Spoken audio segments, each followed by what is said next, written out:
life is hard and you're giving up on, if you think that your life is hard and you're giving up on that because you think your life is unfair, think again.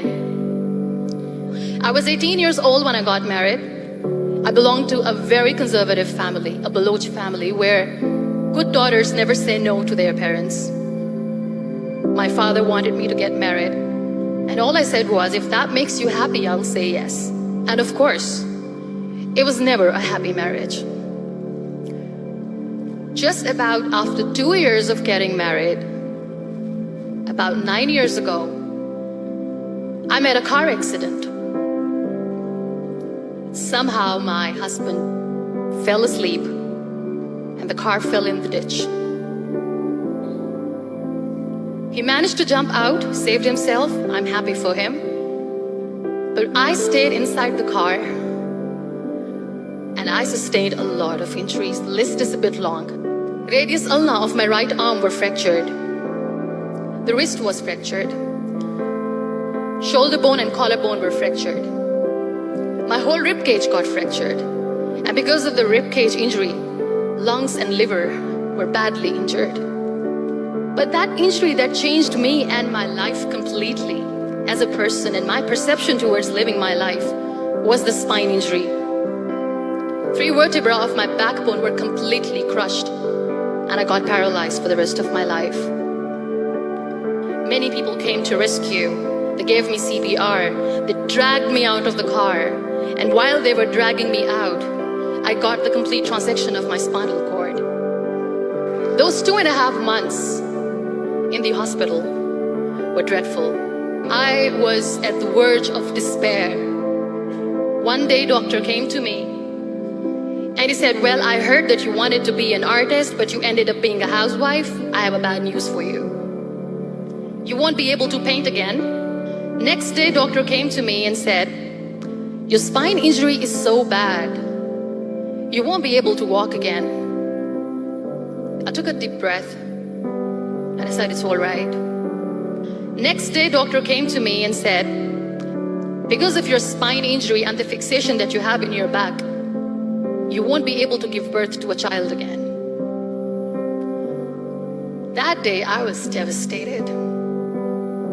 I still remember, I asked my mother, why me? And that is where I started to question my existence. Why am I even alive?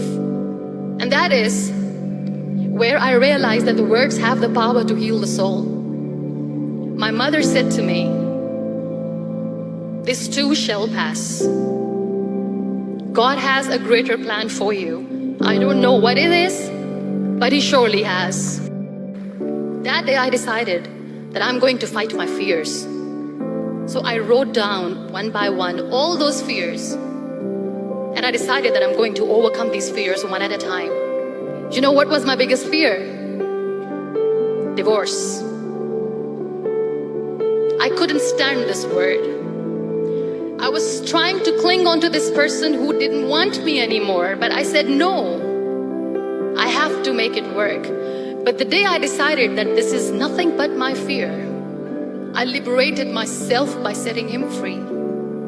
And I made myself emotionally so strong that the day I got the news that he's getting married, I sent him a text that I'm so happy for you and I wish you all the best. And he knows that I pray for him today.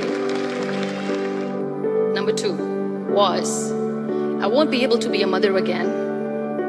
And that was quite devastating for me.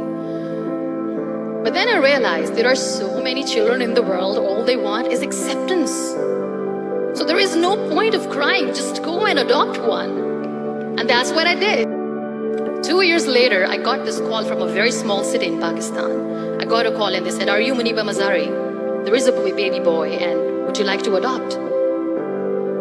And when I say yes, I could literally feel the labor pain. I said, yes, I am going to adopt him. I am coming to take him home.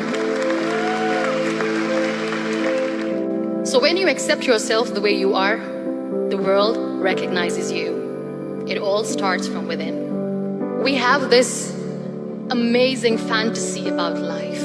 This is how things should work. This is my plan. It should go as per my plan.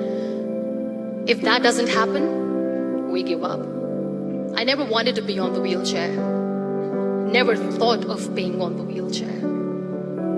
This life is a test and a trial, and tests are trials are never supposed to be easy. So when you're expecting ease from life, and life gives you lemons, then you make the lemonade, and then do not blame life for that, because you were expecting ease from a trial.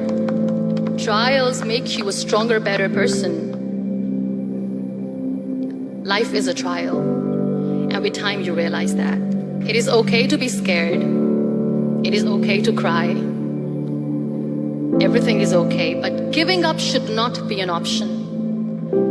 They always say that failure is not an option. Failure should be an option, because when you fail, you get up, and then you fail, and then you get up, and that keeps you going. There are so many people in the world who are dreaming to live a life that you are living right now.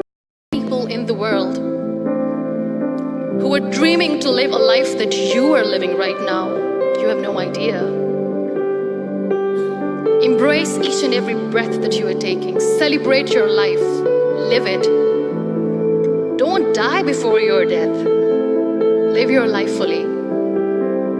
Accept yourself the way you are. Be kind to yourself. Real happiness lies in gratitude. So be grateful, be alive, and live every moment.